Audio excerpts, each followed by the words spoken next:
हिंदी विभाग के हिंदी अध्यापक श्री मुकेश गोकुल सिंह राजपूत द्वारा निर्मित यूट्यूब चैनल की ओर से सभी छात्रों को और मेरे हिंदी अध्यापक वृंद को नमस्ते, मंगलमय शुभकामनाएं। इस यूट्यूब चैनल के माध्यम से हिंदी विषय में हिंदी पाठों की जानकारी ज़्यादा से ज़्यादा स्कूलों के छात्रों तक और मेरे हिंदी विषय के अध्यापक वृंद तक पहुंचाने का प्रयास प्रामाणिकता के साथ करते रहेंगे। तो दोस्तों, इस हिंदी पाठों की गाड़ी की रफ्तार को तेज करने के लिए इस YouTube चैनल को देखने वाले, सुनने वाले मेरे सभी छात्रों को और मेरे हिंदी अध्यापक वृंद को और साथ ही साथ मेरे अन्य सभी अध्यापक वृंद को जरूर कहना चाहूँगा कि इस YouTube चैनल को लाइक करें, अपने दोस्तों के साथ शेयर करें, सब्सक्राइब करें और इस YouTube चैनल के लिंक को ज़्यादा से ज़्यादा शेयर करें। और हाँ दोस्तों, मेरा वीडियो आप लोगों को कैसे लगा इस बारे में जरूर कमेंट करें। तो चलिए दोस्तों, आज के वीडियो के सत्र में हिंदी सुलभ भारती कक्षा 8वीं की पहली इकाई का दूसरा पाठ, जिसका नाम है वारिस कौन। क्या नाम है? वारिस कौन। इसके बारे में जानकारी प्राप्त करेंगे। इसकी लेखिका, इस पाठ की लेखिका या कहानीकार है विभा रानी। तो चलिए दोस्तों, अगले टॉपिक में हम लेखिका या कहानीकार का संक्षिप्त परिचय प्राप्त करेंगे। वह इस प्रकार: बहुआयामी प्रतिभा की धनी, हिंदी व मैथिली की राष्ट्रीय स्तर की लेखिका विभा रानी का जन्म 1959 को बिहार राज्य के मधुबनी में हुआ। आपने कहानी, गीत, अनुवाद, लोक साहित्य एवं नाट्य लेखन में प्रखरता से अपनी कलम चलाई। आप समकालीन फिल्म, महिला व बाल विषयों पर लोकगीत और लोक साहित्य के क्षेत्र में निरंतर काम कर रही है। आपकी प्रमुख कृतियां इस प्रकार: चल खुसरो घर अपने, मिथिला की लोक कथाएं, गोनू झाके किस्से, यह कहानी संग्रह है। अगले जन्म मोहे बिटिया न कीजो, यह नाटक है। समरथ कैन, द्विभाषी हिंदी अंग्रेजी का यह अनुवाद है। बिल टेलर की डायरी आदि आपकी प्रमुख रचनाएं हैं। तो दोस्तों, यह था संक्षिप्त परिचय। अब अगले टॉपिक में गद्य या फिर यह जो पाठ है, कहानी है, इसके संबंधी प्रस्तावना या विषय प्रवेश इस प्रकार। प्रस्तुत वारिस कौन कहानी की लेखिका, कहानीकार विभा रानी है। संवादात्मक कहानी के माध्यम से विभा रानी कहना चाहती है कि किसी भी काम में सफलता प्राप्त करनी है तो उस काम या कार्य की सूझबूझ होनी चाहिए, योजना बनानी चाहिए, समय और उपलब्ध साधनों का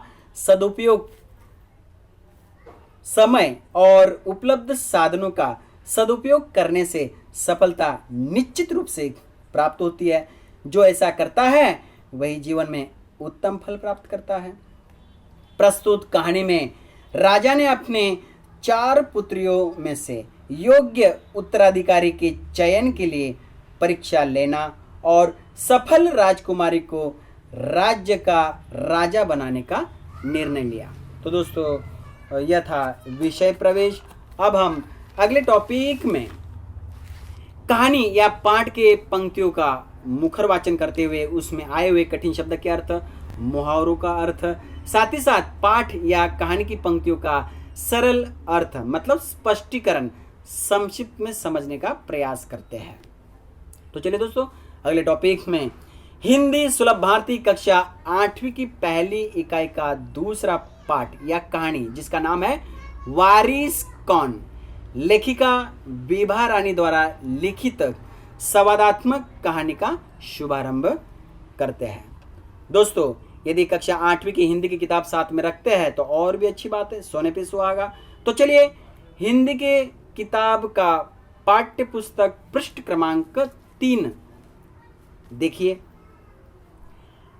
पाठ्य पुस्तक पृष्ठ क्रमांक 3 पर जो पैराग्राफ की लाइनिंग जो है, जैसे कि एक राजा था, इस लाइन से लेकर तो वापस कर देना, यहां तक के लाइन का, पैराग्राफ का मुखर वाचन करते हैं वह इस प्रकार।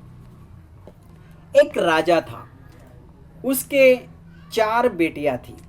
राजा ने सोचा कि इन चारों में से जो सबसे बुद्धिमती होगी उसे ही अपना राजपाट सौंपेगा।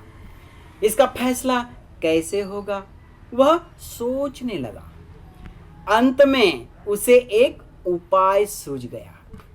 उसने एक दिन चारों बेटियों को अपने पास बुलाया, सभी को गेहूं के 100-100 दाने दिए और कहा, इसे तुम अपने पास रखो। 5 साल बाद मैं जब इन्हें मांगूंगा तब तुम सब मुझे वापस कर देना। तो दोस्तों यह था मुखर वाचन। अब इसमें आए हुए कठिन शब्द के अर्थ इस प्रकार। राजा मतलब राज्य का शासन चलाने वाला। सोचना मतलब विचार करना। बुद्धिमती मतलब बुद्धिमान। राजपाट मतलब राजगद्दी या राज्य का शासन। फैसला मतलब निर्णय। अंत में मतलब आखिरी में। उपाय मतलब युक्ति। सूझना मतलब ध्यान में आना। पास मतलब नजदीक। वापस करना मतलब लौटाना। तो दोस्तों यह थे कठिन शब्द के अर्थ। अब हम एक राजा था यहां से लेकर तो वापस कर देना, इस पैराग्राफ का सरल अर्थ स्पष्टीकरण समझते हैं वह इस प्रकार। प्रस्तुत कहानी की पंक्तियों में विभा रानी कहती है, एक सुंदर गांव था। उस गांव का राजा अपनी धर्मपत्नी और 4 बेटियों के साथ बहुत ही खुशी से रहता था। राजा ने मतलब राज्य का शासन चलाने वाले ने सोचा विचार किया कि उसकी चारों बेटियों में से जो बुद्धिमती मतलब बुद्धिमान होगी, होशियार होगी, प्रतिभावंत होगी, उसे ही अपना राजपाट अर्थात राजगादी या राज्य का शासन सौंपेगा। यह बात कई दिनों से राजा मन ही मन सोच रहा था। इस बात का फैसला कैसे हो, मतलब इस बात का उचित निर्णय कैसे लिया जाए, यह भी विचार राजा के मन में चल रहा था। काफी दिन तक सोच विचार के बाद अंत में मतलब आखिरी में एक बहुत अच्छा उपाय अर्थात युक्ति सूझ गई, मतलब ध्यान में आ गई। तो चलिए दोस्तों कहानी में देखते हैं आगे कि राजा को कौन सी बढ़िया युक्ति या उपाय ध्यान में आई है। तो चलिए दोस्तों कहानी में देखते हैं आगे राजा को कौन सी बढ़िया युक्ति या उपाय ध्यान में आई है। राजा ने एक दिन अपनी चारों बेटियों को अपने पास मतलब नजदीक बुलाया। चारों बेटियां एक साथ जब आमने सामने आई तो वे भी विचार करने लगी कि ऐसी कौन सी बात है जिसके लिए पिताजी ने चारों बेटियों को एक साथ नजदीक बुलाया। तब पिताजी मतलब राजा ने चारों बेटियों को गेहूं के 100-100 दाने दिए और बेटियों को कहा कि ये गेहूं के 100-100 दाने तुम अपने पास रखो। 5 साल बाद दोस्तों 5 साल बाद दोस्तों अर्थात दोस्तों साल में कितने महीने होते हैं? तो जवाब मिलता है 12 महीने होते हैं। यहां पर 5 साल बाद मतलब 5 साल में कितने महीने आएंगे? तो 60 महीने। तो दोस्तों 60 महीने बाद अर्थात 5 साल बाद ये गेहूं के दाने जब मैं मांगूंगा तब मुझे वापस करना है, मतलब लौटाना है। अर्थात राजा ने यहाँ बड़े ही सूझबूझ के साथ, समय नियोजन के साथ राजपाट के उत्तराधिकारी चुनने के कार्य की सफलता प्राप्त करने के लिए चारों बेटियों की परीक्षा ली कि इसमें सबसे अधिक बुद्धिमान बेटी कौन सी है जो अपना राजपाट चलाने योग्य है। तो दोस्तों इस प्रकार यह सरल अर्थ था।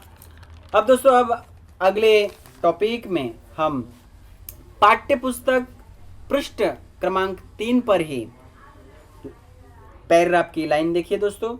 गेहूं के दाने लेकर, इस लाइन से लेकर तो ढेर सारा गेहूं तैयार हो गया।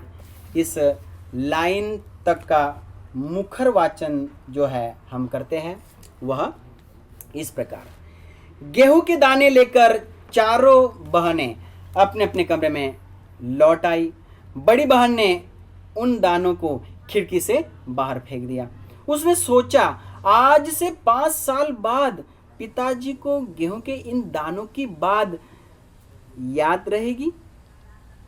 पिताजी को इन दानों की बात जो है याद रहेगी क्या? और जो याद भी रहा तो क्या हुआ, भंडार से लेकर दे दूंगी।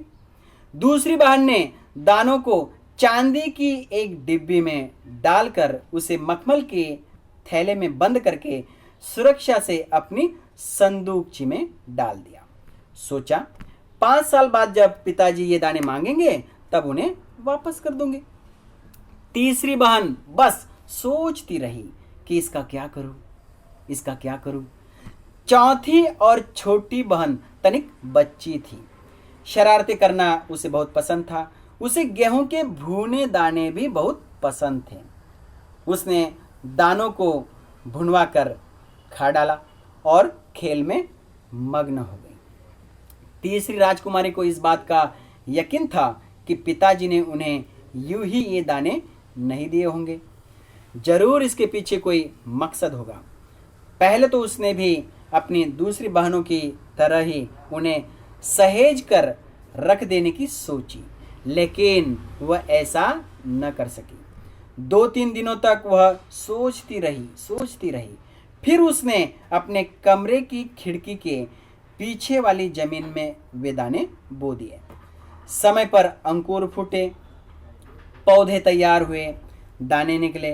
राजकुमारी ने तैयार फसल में से दाने निकाले और फिर से बो दिए। इस तरह 5 वर्षों में उसके पास ढेर सारा गेहूं तैयार हो गया। तो दोस्तों यह था मुखर वाचन। इसमें आए हुए कठिन शब्द के अर्थ इस प्रकार। लौट आई मतलब वापिस आना।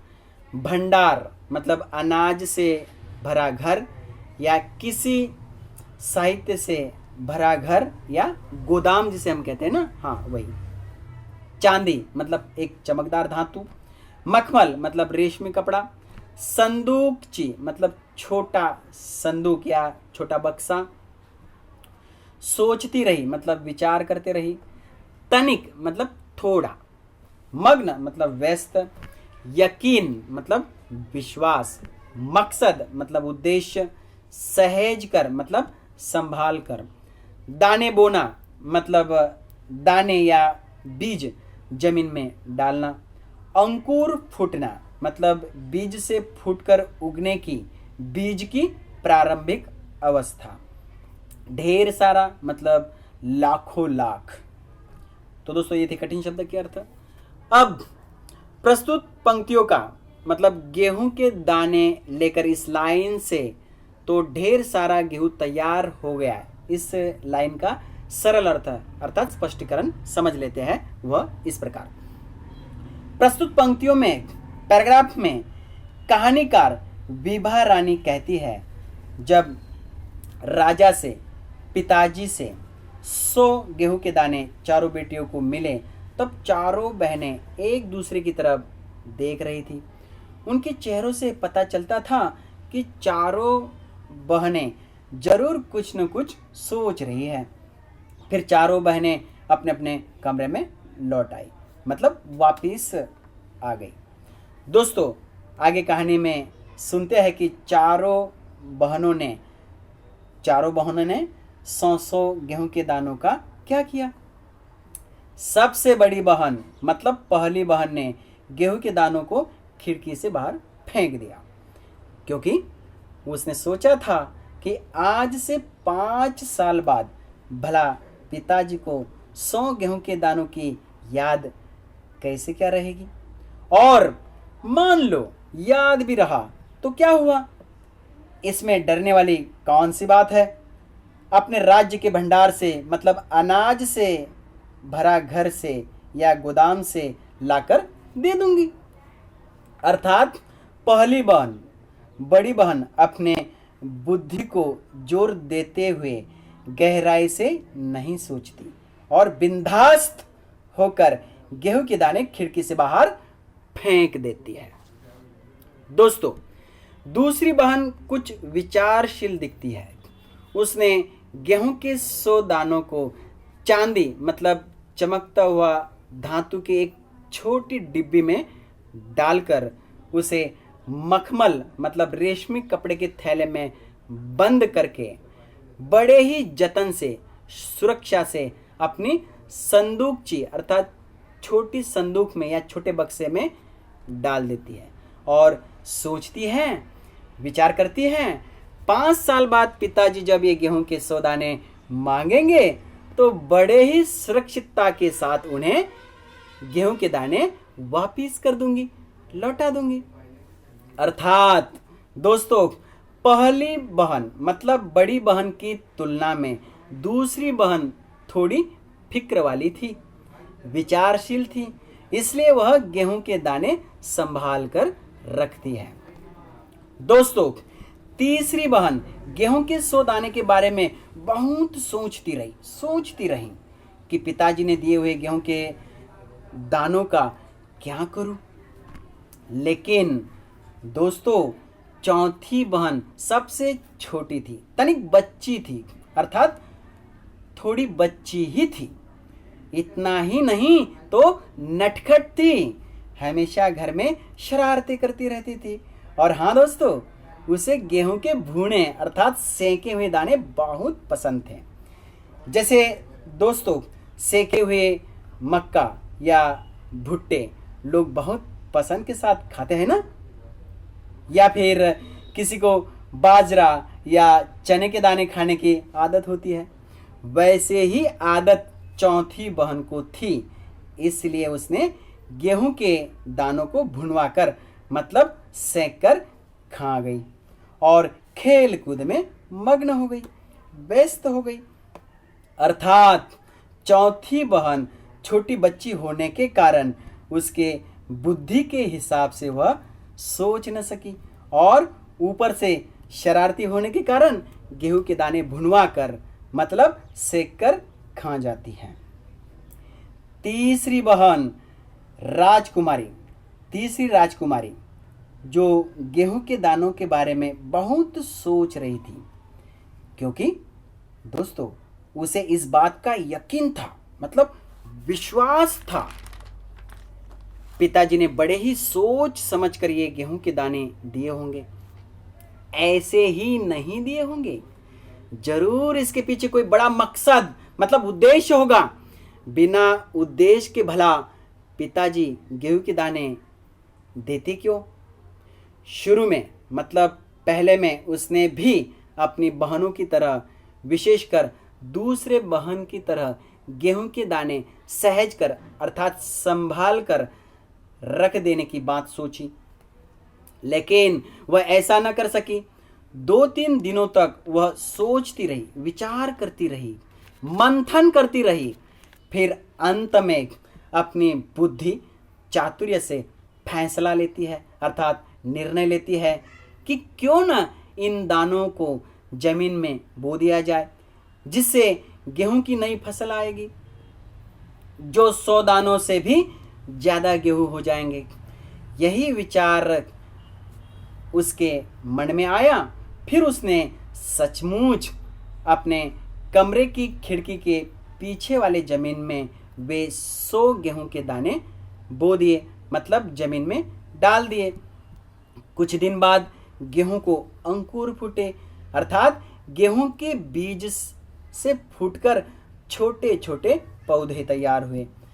कुछ समय बीतने के बाद फसल बड़ी हुई।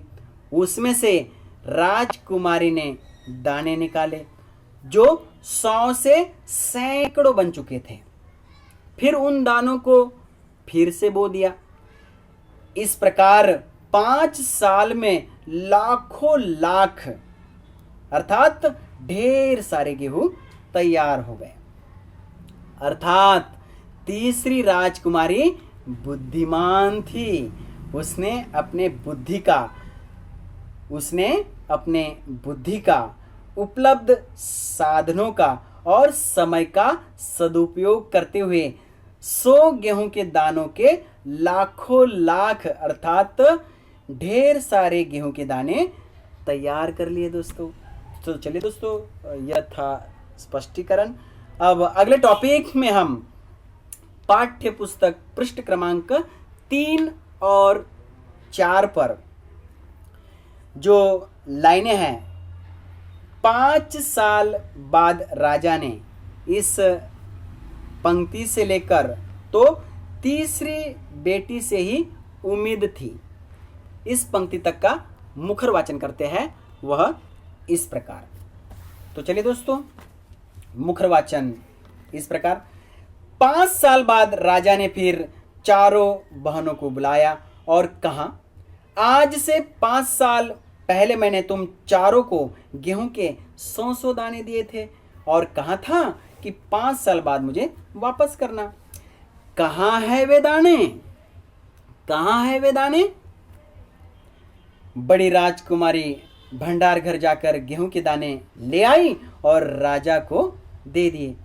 राजा ने पूछा, क्या ये वही दाने हैं जो मैंने तुम्हें दिए थे? बोलो राजकुमारी। पहले तो राजकुमारी ने हाँ कह दिया, मगर राजा ने फिर कड़क कर पूछा। तब उसने सच्ची बात बता दी। राजा ने दूसरी राजकुमारी से पूछा, तुम्हारे दाने कहाँ हैं? दूसरी राजकुमारी अपनी संदूकची में से मखमल के खोल वाली डिब्बी उठा लाई जिसमें उसने गेहूं के दाने सहेज कर रखे थे। राजा ने उसे खोलकर देखा, दाने सड़ गए थे। तीसरी राजकुमारी से पूछा, तुमने क्या किया उन दानों का? तीसरी ने कहा, मैं इसका उत्तर आपको अभी नहीं दूंगी, क्योंकि जवाब पाने के लिए आपको यहां से दूर जाना पड़ेगा और मैं वहां आपको कल ले चलूंगी। राजा ने अब चौथी और सबसे छोटी राजकुमारी से पूछा। उसने उसी बेपरवाही से जवाब दिया, उन दानों की कोई कीमत है पिताजी? वैसे तो ढेरों दाने भंडार में पड़े हैं। आप तो जानते हैं ना, मुझे गेहूं के भुने दाने बहुत अच्छे लगते हैं, सो मैं उन्हें भुनवा कर खा गई।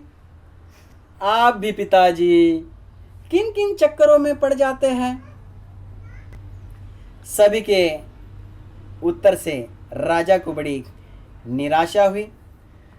चारों में से अब उसे केवल तीसरी बेटी से ही थोड़ी उम्मीद थी। तो दोस्तों, यह था मुखर वाचन। अब इसमें आए हुए कठिन शब्द के अर्थ इस प्रकार।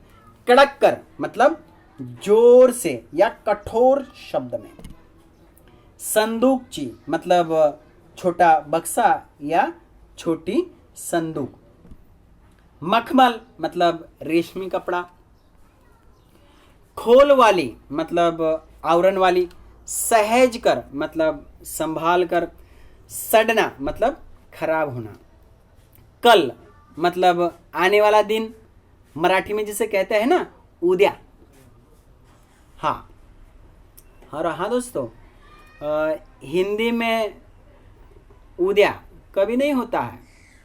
आने वाला दिन भी कल होता है और जाने वाला दिन भी कल होता है। तो चलिए आगे। भुने मतलब सेके हुए। भुनवा कर मतलब सिकवा कर। चक्कर में पड़ना मतलब द्विधा में पड़ना। निराशा मतलब उदासी, उम्मीद मतलब आशा। तो दोस्तों यह थे कठिन शब्द के अर्थ। अब 5 साल बाद राजा ने इस पंक्ति से लेकर तो तीसरी बेटी से ही उम्मीद थी। इस पंक्ति तक का सरल अर्थ स्पष्टीकरण इस प्रकार। प्रस्तुत पंक्तियों में पैराग्राफ में कहानीकार विभा रानी जी कहती है, राजा ने चारों बेटियां बहनों को गेहूं के 100 दाने बांटे थे। उसको 5 साल हो चुके हैं। उसे 5 साल हो चुके हैं दोस्तों। अब उन दानों को वापस लेने का समय आ चुका है। इसलिए 5 साल बाद राजा ने फिर चारों बहनों को पास बुलाया और कहा, मेरी प्यारी बेटियों, आज से 5 साल पहले मैंने तुम चारों बहनों को गेहूं के 100 दाने दिए थे और कहा था कि 5 साल पूरे हो जाने के बाद मुझे वापस करना है। बेटियों, कहाँ है वे दाने? बेटियों, कहाँ है वे दाने? लाइए वे गेहूं के दाने, मुझे वापस कर दीजिए। चारों बहनें पिताजी की बात सुन रही थी। चारों बहनों में से सबसे बड़ी बहन मतलब पहले नंबर की बहन और सबसे छोटी मतलब 4 नंबर की चौथी बहन मन ही मन दुविधा में पड़ गई। अरे बाप रे, अब क्या करे? लेकिन दूसरी बहन और तीसरी बहन बड़े ही प्रसन्नता के साथ गेहूं के दाने लौटाने के लिए तैयार थे। अब चारों राजकुमारी में से सबसे बड़ी राजकुमारी, जैसे उसने पहले सोचा था, उसी सोच के अनुसार भंडार घर मतलब अनाज जिस घर में रखा है वहां जाकर गिनकर गेहूं के 100 दाने लेकर आई और बड़े ही आसानी से राजा को दे दिए, मतलब पिताजी को दे दिए। राजा ने जब गेहूं के दानों को देखा तो राजा को शक हुआ। अरे, ये दाने तो आज भी जैसे कि वैसे ही नए दिख रहे हैं, वही चमक है जो 5 साल पहले दिए थे। इसलिए राजा ने पूछ ही लिया बड़ी बेटी को, बड़ी राजकुमारी को, बेटी, ये वही गेहूं के दाने हैं जो मैंने तुम्हें दिए थे, जो मैंने तुम्हें 5 साल पहले दिए थे। पहले तो राजकुमारी के मन में आया कि पिताजी को क्या पता होगा कि ये दूसरे दाने हैं, इसलिए बिंदास्त होकर न डरते हुए कहती है, हाँ पिताजी, ये वही गेहूं के दाने हैं जो आपने 5 साल पहले मुझे दिए थे। पहली राजकुमार के जवाब में झूठ बोलने की गंध आ रही थी, बू आ रही थी। इसलिए राजा ने फिर से कड़क कर मतलब जोर से कठोर शब्द में पूछा कि बेटा, सचमुच ये वही गेहूं के दाने हैं? तब पहली राजकुमारी ने सच्ची बात बता दी कि नहीं पिताजी, ये वही गेहूं के दाने नहीं हैं जो आपने 5 साल पहले मुझे दिए थे। मैं तो अभी अभी भंडार घर से ये दाने लेकर आपको दे दिए हैं। पहली राजकुमारी का जवाब सुनकर राजा निराश हुए, अर्थात उदास हुए। ऐसे ही आगे राजा ने दूसरी राजकुमारी से भी पूछा, बेटी, आपको दिए हुए गेहूं के दाने कहाँ हैं? तब दूसरी राजकुमारी बहुत खुश होती है। उसे प्रसन्नता हुई कि पिताजी ने दिए हुए गेहूं के दाने लौटाने का समय आ गया, जिसे बड़े जतन के साथ, यत्न के साथ चांदी की डिब्बी में डालकर मखमल के खोल वाली मतलब आवरण वाली थैली में बंद करके अपनी संदूकची मतलब छोटी संदूक अर्थात छोटे बक्से में बड़े ही सहज कर अर्थात संभाल कर रखे थे, वही संदूकची राजा के पास लेकर आती है और कहती है, पिताजी मैंने वे गेहूं के दाने बड़े ही सुरक्षितता के साथ इस संदूकची में रखे हैं। बेटे की बात सुनकर राजा ने संदूकची खोलकर देखा तो क्या, वे गेहूं के 100 दाने पूरी तरह से सड़ गए थे, खराब हो गए थे, उनमें चांचे पड़ गए थे, कीड़े पड़ जाते हैं ना दोस्तों, हाँ वैसे उनकी बदबू आ रही थी। संदूकची में गेहूं के दानों की यह हालत देखकर दूसरी राजकुमारी दुखी हुई, लेकिन राजा को भी दूसरी राजकुमारी के इस प्रकार से निराशा ही हाथ लगी। दोस्तों ऐसे ही आगे राजा ने तीसरी राजकुमारी से पूछा, बेटी आपने क्या किया उन दानों का? तब तीसरी राजकुमारी मन ही मन खुश होती है कि उसने जो अपने बुद्धि के अनुसार जो निर्णय लिया था उसके फल प्राप्ति का सही समय आ गया है। इसी जिज्ञासा के साथ तीसरी राजकुमारी बड़े ही आदर के साथ कहती है, पिताजी मैं इसका उत्तर अर्थात जवाब आपको अभी नहीं दे सकती, क्योंकि जवाब पाने के लिए जानने के लिए आपको यहां से इस जगह से दूर जाना पड़ेगा। आज इतना समय हो गया है कि अभी वहां लेकर नहीं जा सकती। आज इतना समय हो गया है कि अभी वहां लेकर नहीं जा सकती। हाँ, मैं वहां आपको दूसरे दिन मतलब आने वाले दिन जरूर लेकर चलूंगी, मतलब कल जरूर लेकर चलूंगी, तब आपको पता चल ही जाएगा। तीसरे राजकुमारी के मुख से जवाब सुनकर राजा को थोड़ी खुशी होती है, क्योंकि पहले और दूसरी राजकुमारी से निराशा हाथ लगी थी।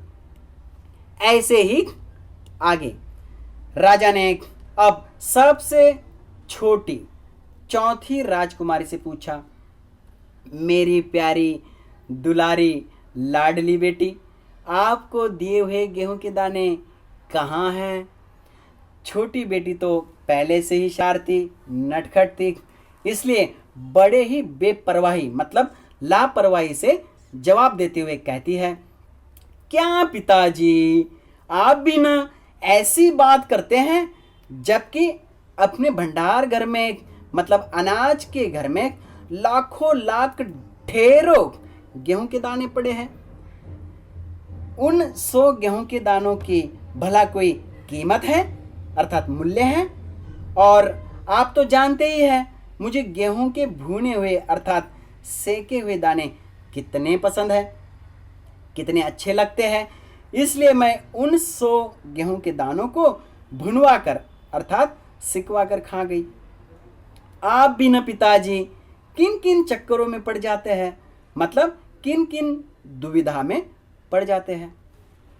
दोस्तों प्रस्तुत कहानी में सबसे बड़ी राजकुमारी, दूसरी राजकुमारी और सबसे छोटी चौथी राजकुमारी के उत्तर से राजा बहुत ही निराश हुए, उदास हुए।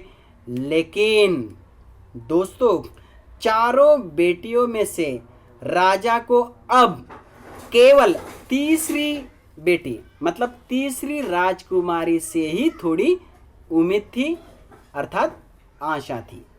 तो दोस्तों यह था स्पष्टीकरण। अब अगले टॉपिक में हम पाठ्य पुस्तक पृष्ठ क्रमांक 4 पर दूसरे दिन तीसरी राजकुमारी इस लाइन से लेकर तो सच्ची उत्तराधिकारी हो, इस लाइन तक का पहले मुखरवाचन करते हैं। वह इस प्रकार, दूसरे दिन तीसरी राजकुमारी राजा के पास आई। उसने कहा, चलिए पिताजी, आपको मैं दिखाऊं कि गेहूं के वे दाने कहाँ हैं। राजा रथ पर सवार हो गया। रथ महल नगर पार करके खेत की तरफ बढ़ चला। राजा ने पूछा, आखिर कहाँ रख छोड़े है तुमने वे 100 दाने? इन 100 दानों के लिए तुम मुझे कहाँ कहाँ के चक्कर लगाओगी? तब तक रथ एक बड़े से हरे भरे खेत के सामने आकर रुक गया। राजा ने देखा, सामने बहुत बड़े खेत में गेहूं की फसल थी। उसकी बालियां हवा में झूम रही थी, जैसे राजा को कोई खुशी भरा गीत सुना रही हो। राजा ने हैरानी से राजकुमार की ओर देखा। राजकुमारी ने कहा, पिताजी, ये है वे 100 दाने जो आज लाखों लाख दानों के रूप में आपके सामने है। मैंने उन 100 दानों को बोकर इतनी अधिक फसल तैयार की है। राजा ने उसे गले लगा लिया और कहा, अब मैं निश्चिंत हो गया। तुम ही मेरे राज्य की सच्ची उत्तराधिकारी हो। तो दोस्तों, यह था मुखरवाचन। इसमें आए हुए कठिन शब्द के अर्थ इस प्रकार। रथ मतलब पहले जमाने में राजा या बड़े लोग जिस पर बैठकर यात्रा करते थे, ऐसा साधन जो लकड़े से बनाया जाता था। सवार होना मतलब बैठना। महल मतलब घर या फिर राजा का महल कहते हैं ना, हाँ वही। नगर मतलब नगरी या गांव। चक्कर लगाना मतलब घूमना या एक जगह से दूसरी जगह जाना। बालिया मतलब गेहूँ, ज्वार, बाजरा आदि पौधे का वह हिस्सा जिसमें दाने लगते हैं। हैरानी से मतलब आश्चर्य से। बोकर मतलब जमीन में डालकर। गले लगाना मतलब प्यार से मिलना। निश्चिंत होना मतलब चिंता से मुक्त होना। उत्तराधिकारी मतलब वारिस। तो दोस्तों, ये थे कठिन शब्द के अर्थ। अब दूसरे दिन तीसरी राजकुमारी, इस पंक्ति से लेकर तो सच्ची उत्तराधिकारी हो, यहां तक के पंक्तियों का सरल अर्थ मतलब स्पष्टीकरण इस प्रकार। प्रस्तुत पंक्तियों में कहानीकार विभा रानी जी कहती है, दूसरे दिन का सूरज निकलने पर तीसरी राजकुमारी राजा के पास आती है और कहती है, चलिए पिताजी, मैं आपको दिखाती हूँ कि गेहूं के वे दाने कहाँ हैं। राजा रथ पर अर्थात जिस पर यात्रा करते थे, ऐसे साधन पर राजा सवार हो गए मतलब बैठ गए। राजा का रथ महल, नगर अर्थात गांव को पार करते हुए खेतों की ओर जा रहा था। तीसरी राजकुमारी भी राजा के साथ थी। इतना लंबा सफर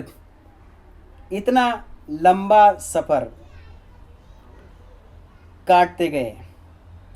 इतना लंबा सफर काटते हुए यह राजा सोच रहा था कि तीसरी राजकुमारी ने वे गेहूं के दाने ऐसे कहाँ रखे हैं। तो राजा तीसरी राजकुमारी को पूछते हैं, बेटी, आखिरकार कहाँ रखे हैं तुमने वे गेहूं के 100 दाने? ये गेहूं के 100 दाने, ये गेहूं के 100 दाने के लिए आप मुझसे कहाँ कहाँ का चक्कर लगाओगी बेटी, अर्थात कितना घुमाओगी बेटी? राजा बोल ही रहे थे। तब तक राजा का रथ एक बड़े हरे भरे खेत के सामने आकर रुक जाता है। जहां पर रथ रुकता है उसके सामने ही राजा ने देखा कि बहुत बड़े खेत में गेहूं की फसल लहरा रही थी। उसकी बालियां अर्थात गेहूं के पौधे का वह हिस्सा जिसमें गेहूं के दाने लगे थे, ऐसी बालियां झूम रही थी अर्थात नाच रही थी। यह देखकर ऐसे लगा मानो बालियां राजा को खुशी भरा कोई गीत सुना रही हो। राजा हैरानी से अर्थात आश्चर्य से तीसरी राजकुमारी की ओर देखा और मन ही मन सोचने लगे, इतनी बुद्धिमान है ये तीसरी राजकुमारी। इसलिए राजा आश्चर्यचकित हो जाते हैं। तीसरी राजकुमारी कहती है, पिताजी ये है वे 100 दाने जो मुझे आपने 5 साल पहले दिए थे, जो आज लाखों लाख दानों के रूप में गेहूं की फसल आपके सामने दिख रही है। मैंने उन 100 दानों को बोकर 1000 दाने पाए, फिर हजारों दाने बोकर लाखों लाख दाने पाए। ऐसे करते करते करते करते 5 सालों में गेहूं के 100 दाने ढेर सारे गेहूं के रूप में मिले। दोस्तों, अंत में राजा ने अपने तीसरी बेटी की सूझबूझ, कार्य का नियोजन, साधनों का सही उपयोग, बुद्धि और समय का सदुपयोग देखकर तीसरी राजकुमारी को अपने गले लगा लिया। उसे बड़े ही प्यार से मिले और कहा कि अब मैं निश्चिंत मतलब चिंता से मुक्त हो गया बेटी। आप ही तो मेरे राज्य की, राजपाट की सच्ची वारिस हो, उत्तराधिकारी हो। आप ही तो मेरे राज्य की, राजपाट की सच्ची वारिस हो, उत्तराधिकारी हो। तो दोस्तों, वारिस कौन, विभा रानी द्वारा लिखित कहानी यहाँ पर संपन्न होती है। मुझे उम्मीद है आप सभी छात्रों को कहानी पसंद आई होगी, समझ में आई होगी। कहानी और भी अच्छे ढंग से समझने के लिए वीडियो को बार बार देखिए, सुनिए, वीडियो को पॉज कीजिए, उसमें आए हुए कठिन शब्द के अर्थ को अपनी कॉपी में अर्थात नोटबुक में लेखन कर लीजिए, सरल अर्थ को समझ लीजिए। और हाँ दोस्तों, कृति पत्र जो पाठ के पीछे होता है ना, कृति पत्र का स्वाध्याय, वह भी जरूर कीजिएगा। चलिए दोस्तों, फिर से मिलते हैं, तब तक अपना ख्याल रखिए। और हाँ दोस्तों, इस YouTube चैनल को लाइक करें, अपने दोस्तों के साथ शेयर करें, सब्सक्राइब करें और YouTube चैनल की लिंक को ज़्यादा से ज़्यादा शेयर करें। जाते जाते मेरे सभी छात्रों को और हिंदी अध्यापक वृंद को और मेरे अन्य सभी अध्यापक वृंद को नमस्ते, मंगलमय शुभकामनाएं।